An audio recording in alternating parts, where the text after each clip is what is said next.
Hi friends, ನೋಡಿರಿ ಇವು ಎರಡು ಇಂಡಿಯನ್ ರ್ಯಾಟ್ ಸ್ನೇಕು, ಎರಡು ಮಾನವ ಆಗಿರ್ತವೆ. ಇದರಲ್ಲಿ ಟೋಟಲ್ ವಿಷಯನೇ ಇರೋದಿಲ್ಲ. ಇಂಥವು ಕಂಡಾಗ ದಯವಿಟ್ಟು ಯಾರು ಹೊಡೆಯೋಕೆ ಹೋಗ್ಬೇಡ್ರಿ ಮನೆ ಹತ್ರ ಬಂದಾಗ. ನಿನ್ನೆ ನಮ್ಮ ಊರಲ್ಲಿ ಒಂದು ಹಿಡ್ಕೊಂಬಂದಿದ್ದು, ಮತ್ತು ಒಂದು ಕ್ವಾಟ್ನೂರಲ್ಲಿ ಒಂದು ಹಿಡ್ಕೊಂಬಂದಿರೋದು. ಇದು ನಮ್ಮ ಫ್ರೆಂಡ್ ಹಿಡ್ಕೊಂಬಂದಿದ್ದಾರೆ, ಒಂದು ನಾ ಹಿಡಿದ್ದೀನಿ ಇವರಲ್ಲಿ. ಎರಡು ಸೇಮ್ ಕಲರ್ ಇದೆ, ಇದು same size. Indian rat snake ಅಂತಾರೆ ಅವಕ್ಕೆ. ಇವು ಜಾಸ್ತಿ ಇಲಿಗಳು ತಿಂತವೆ ಅವು. ಇಂಥವು ಕಂಡಾಗ ದಯವಿಟ್ಟು ಯಾರು ಹೊಡೆಯೋಕೆ ಹೋಗ್ಬೇಡ್ರಿ. ನೋಡ್ಬೋದು, ಎರಡು ಸೈಜ್ ಸೇಮ್ ಇವು.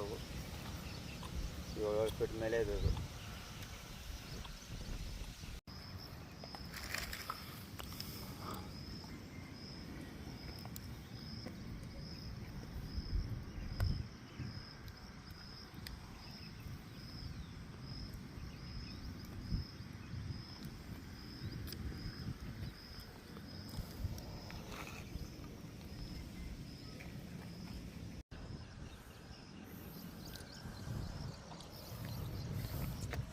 एक जना क्या पूछ रहा कल मेरे को खाते क्या करते